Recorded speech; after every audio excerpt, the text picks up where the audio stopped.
नमस्कार, आप देख रहे हैं मिस्टर चीफ मिनिस्टर। मैं हूं आपके साथ प्रीति चौहान। तो इस शो में हम चीफ मिनिस्टर यानी कि सूबे और प्रदेश के मुख्यमंत्रियों के बारे में बात करते हैं। आपके मुख्यमंत्री को आपके साथ जोड़ने की बात करते हैं और ये बताते हैं कि आज आपके प्रदेश, आपके सूबे के मुख्यमंत्री ने आपके लिए क्या कुछ किया है, आपके लिए कौन सी सौगातें लेकर आए हैं। और ये बताना बहुत ज़रूरी हो जाता है और आपका जानना बहुत ज़रूरी हो जाता है कि आपके प्रदेश के मुखिया आखिर कर क्या रहे हैं। ऐसे में आज सीधा सीधा जो हमारा सरोकार है वो गुजरात से होगा, क्योंकि गुजरात के मुख्यमंत्री भूपेंद्र पटेल की आज हम बात करेंगे। आज उन्होंने शपथ ग्रहण की है, दूसरे बार गुजरात के मुख्यमंत्री के सत्ता पर काबिज हुए हैं, मुख्यमंत्री की कुर्सी पर एक बार फिर से विराजमान हुए हैं। शुरुआत गुजरात के मुख्यमंत्री के साथ।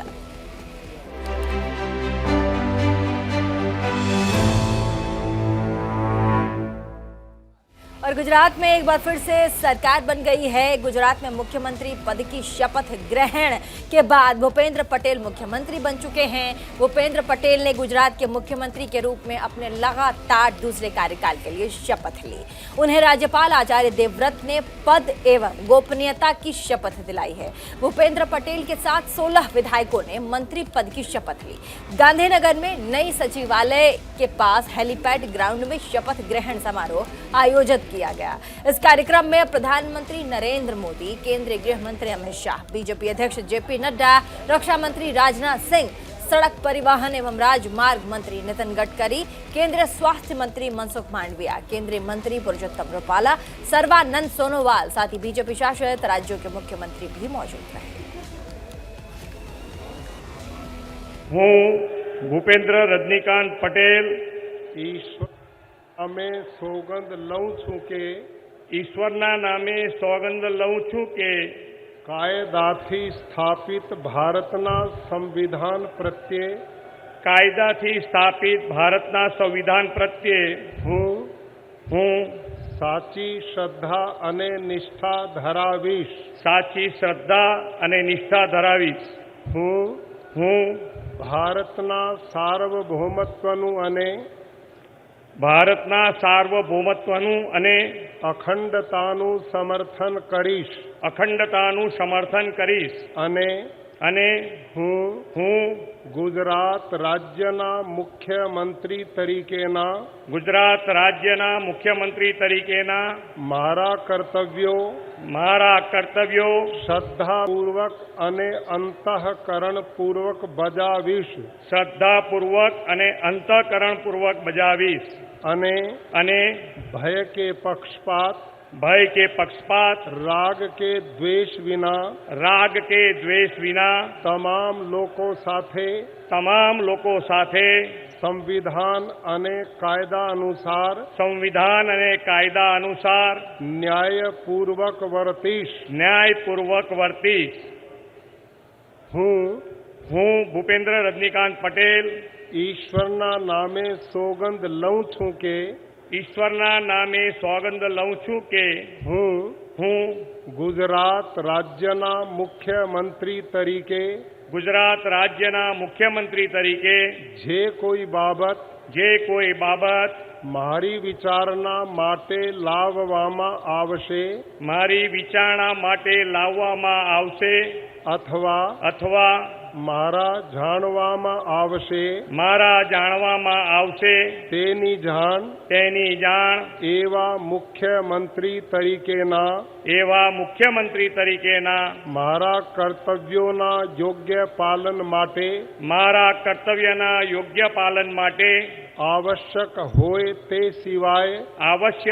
તે સિવાય પ્રત્યક્ષ કે પરોક્ષ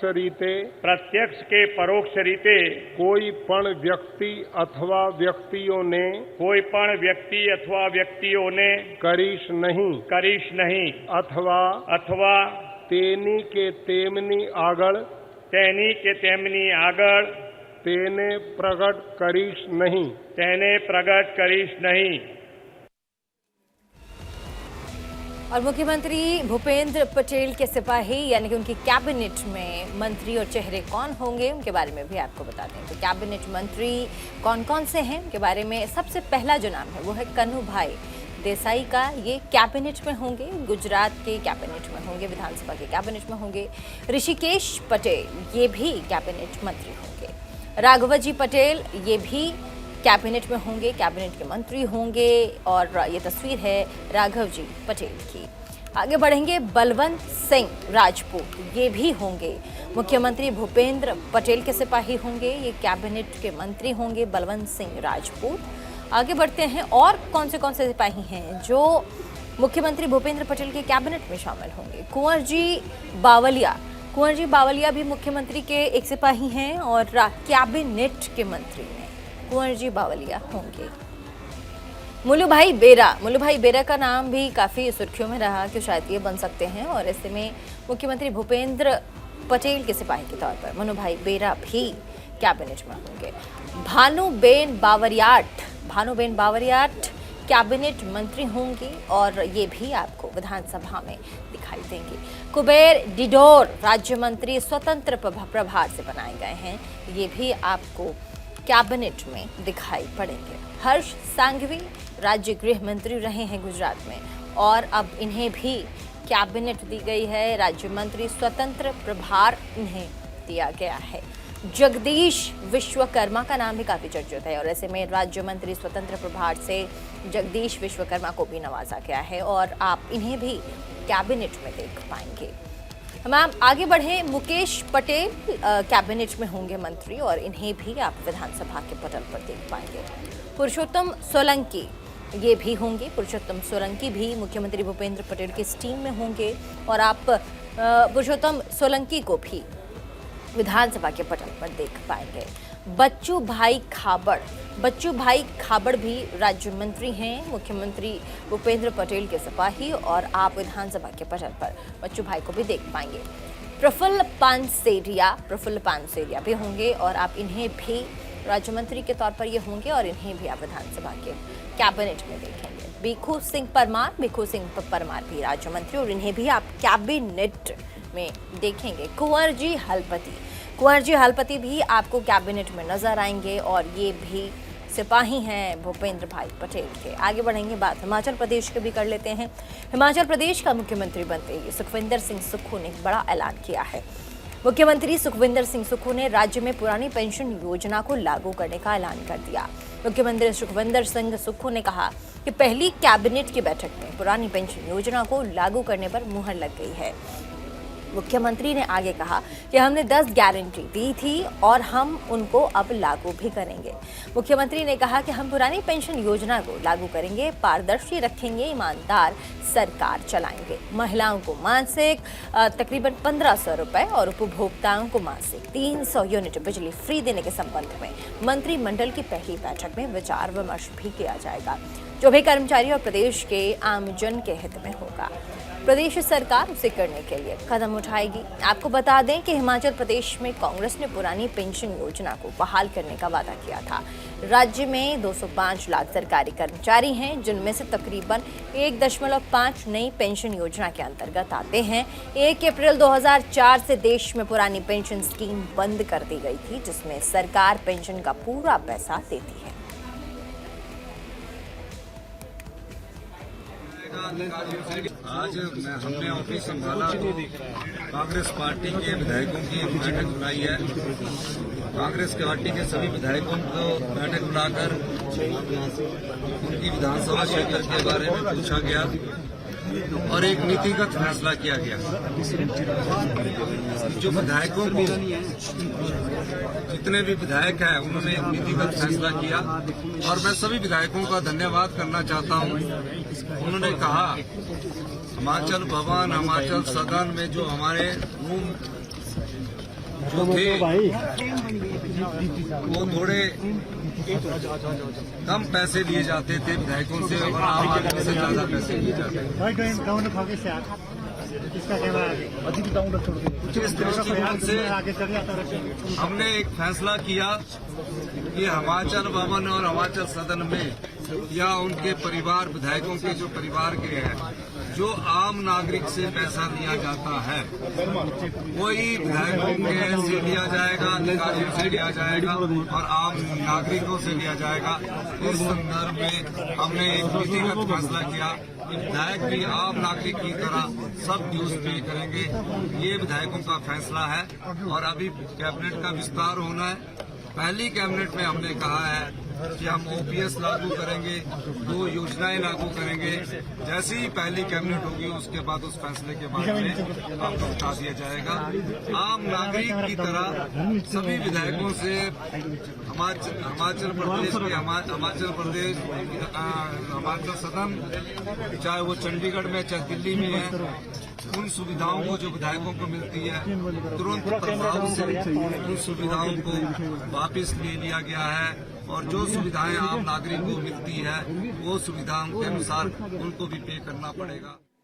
तो हिमाचल प्रदेश के अभी मुख्यमंत्री बने सुखविंदर सिंह सुक्खू को सुन रहे थे आप। अब आगे बढ़ेंगे। हिमाचल प्रदेश के नवनियुक्त मुख्यमंत्री सुखविंदर सिंह सुक्खू और उप मुख्यमंत्री मुकेश अग्निहोत्री शपथ ग्रहण करने के बाद पहली बार सचिवालय पहुंचे।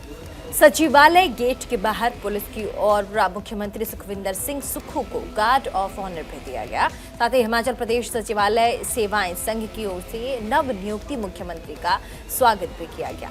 इस मौके पर मुख्यमंत्री सुखविंदर सिंह सुक्खू ने कहा कि प्रदेश की जनता ने मुझे सेवा का मौका दिया है, इसके लिए वे लोगों के आभारी हैं।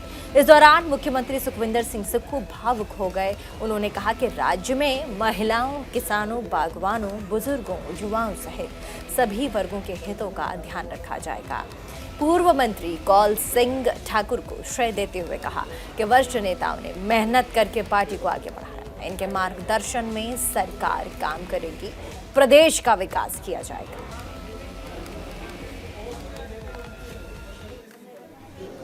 हिमाचल की जनता ने एक आम परिवार के व्यक्ति को, जिसने राजनीति में कभी ये सोचा भी नहीं था कि वो प्रदेश की बागडोर संभालेगा और आज उस कुर्सी पर पहुंचेगा, जिसके लिए मैं प्रदेश की जनता का बहुत बहुत धन्यवाद करता हूं। कुछ क्षण भावुकता के होते हैं और इस दृष्टिकोण से भी लोगों ने हमें सेवा करने का मौका दिया है। हम जो बात हमने कही है कि हिमाचल के सभी वर्ग, समाज का कोई भी ऐसा वर्ग जिसमें महिलाएं, किसान, बागवान, मजदूर, दलित, युवा साथी, जो भी उनके हित की नीतियां होगी, मेरे सम्मानित विधायकगण, उप मुख्यमंत्री जी मुकेश अग्निहोत्री जी और हमारे जो वरिष्ठ नेता है पार्टी में, जिन्होंने अनुभव किया है, ठाकुर कौल सिंह जी, कुलदीप जी, जिन्होंने पार्टी को सींचा है। हम सब लोग पार्टी को सींचा है हम लोगों ने, और जब पार्टी को सींचते हैं तो उस सींचने के बाद जब वो गुलदस्ता बनता है, उस गुलदस्ते में से एक अगर कोई कमल खिलता है तो उसका मतलब होता है कि वो सबके लिए एक सम्मान है, सबके हित की बात करने के लिए है। इस दृष्टि से हम आज पहली बार यहाँ ऑफिशियल तौर पर चार्ज ले रहे हैं। मेरा आप पत्रकार बंधुओं से, प्रदेश की जनता से भी ये अनुरोध रहेगा, हमें कुछ समय दीजिए स्थितियों को समझने का, और इस कुछ समय के बाद आपके पास कांग्रेस पार्टी के जितना भी मंत्रिमंडल होगा, वो मुख्यमंत्री जी और कांग्रेस पार्टी के ठाकुर कौल सिंह जी, कुलदीप कुमार जी, विप्लव ठाकुर जी, जिन्होंने कांग्रेस पार्टी को सींचा है, मैडम स्टोक्स जी, विद्या स्टोक्स जी, इन सब लोगों को मिलकर हम आगे की रणनीति बनाएंगे और एक सही दिशा में इस प्रदेश को आगे बढ़ाएंगे। यही मेरा आप लोगों से कहना है। बहुत बहुत देखिए, अभी मंत्रिमंडल के विस्तार की चर्चा राजीव शुक्ला जी ने कहा है कि आपने करनी है। पहले हम परिस्थितियों को अंडरस्टैंड कर लें और जल्दी ही मंत्रिमंडल का गठन तो हाईकमांड करता है, और जैसे ही हाईकमांड दिशा निर्देश देगा मंत्रिमंडल का गठन कर दिया जाएगा। देखिए, उसमें सभी का मिक्सचर होगा, प्रोफेशनल्स का भी मिक्सचर होगा, सभी लोगों को हम आगे लाएंगे, और जो भी मंत्रिमंडल आने वाले समय में बनेगा उसमें युवा भी होंगे, सभी वर्गों का सब लोगों को आगे लाया जाएगा, और मंत्रिमंडल का दृष्टिकोण और जो मंत्री बनते हैं उनका क्या दृष्टिकोण होगा, इस दृष्टि से भी चर्चा की जाएगी कि प्रदेश में सत्ता नहीं, हम व्यवस्था परिवर्तन के लिए आए हैं, सभी का समावेश करके। हिमाचल के मध्य प्रदेश कांग्रेस के नेता और पूर्व मंत्री राजा पटेरिया ने प्रधानमंत्री नरेंद्र मोदी पर विवादित टिप्पणी कर दी है। राजा पटेरिया रविवार को पन्ना में कांग्रेस के कार्यक्रम में कार्यकर्ताओं से बातचीत कर रहे थे। वायरल वीडियो में उन्होंने कहा कि मोदी इलेक्शन खत्म कर देगा, मोदी धर्म, जाति, भाषा के आधार बांट देगा, दलितों का, आदिवासियों का, अल्पसंख्यकों का भारी जीवन खतरे में है। अगर संविधान बचाना है तो मोदी की हत्या करने के लिए तत्पर रहो।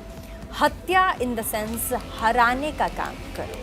उनके इस बयान को लेकर के बीजेपी नेताओं के निशाने पर आ गया है कांग्रेस इस वक्त। और गृह मंत्री नरोत्तम मिश्रा के निर्देश पर पन्ना पुलिस ने पटेरिया के खिलाफ FIR भी दर्ज कर ली है। तो वहीं दूसरी तरफ मुख्यमंत्री शिवराज सिंह चौहान ने कहा कि भारत जोड़ो यात्रा का ढोंग करने वालों की असलियत सामने आ गई है। मैदान में उनसे मुकाबला नहीं कर पाते कांग्रेस के लोग, इसीलिए कांग्रेस के एक नेता मोदी जी की हत्या की बात कर रहा है। मामले में अब राजा पटेरिया ने सफाई देते हुए कहा कि मैंने हत्या करने की बात नहीं कही थी, बल्कि अगले चुनाव में मोदी को हराने की बात कही थी। फ्लो में ऐसा हो जाता है। भारत जोड़ो यात्रा का ढोंग करने वालों की असलियत सामने आ रही है। माननीय मोदी जी जनता के दिलों में बसते हैं, संपूर्ण देश की श्रद्धा और आस्था के केंद्र हैं। मैदान में उनसे मुकाबला नहीं कर पाते कांग्रेस के लोग, और इसलिए कांग्रेस के एक नेता मोदी जी की हत्या की बात कर रहे हैं। यह विद्वेष की पराकाष्ठा है, यह घृणा की अति है। कांग्रेस के असली भाव प्रकट हो रहे हैं, लेकिन ऐसी चीजों को सहन नहीं किया जाएगा। FIR की जा रही है और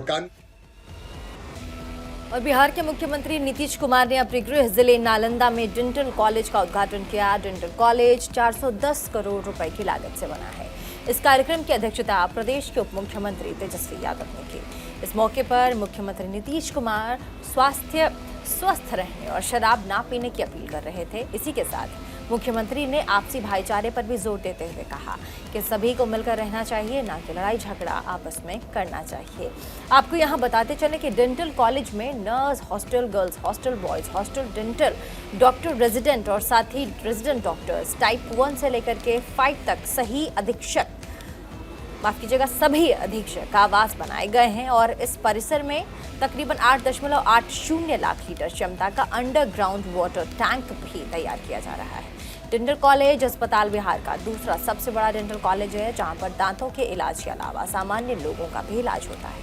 आपको बताते चलें कि मुख्यमंत्री नीतीश कुमार ने साल 2019 में डेंटल कॉलेज की नींव रखी थी।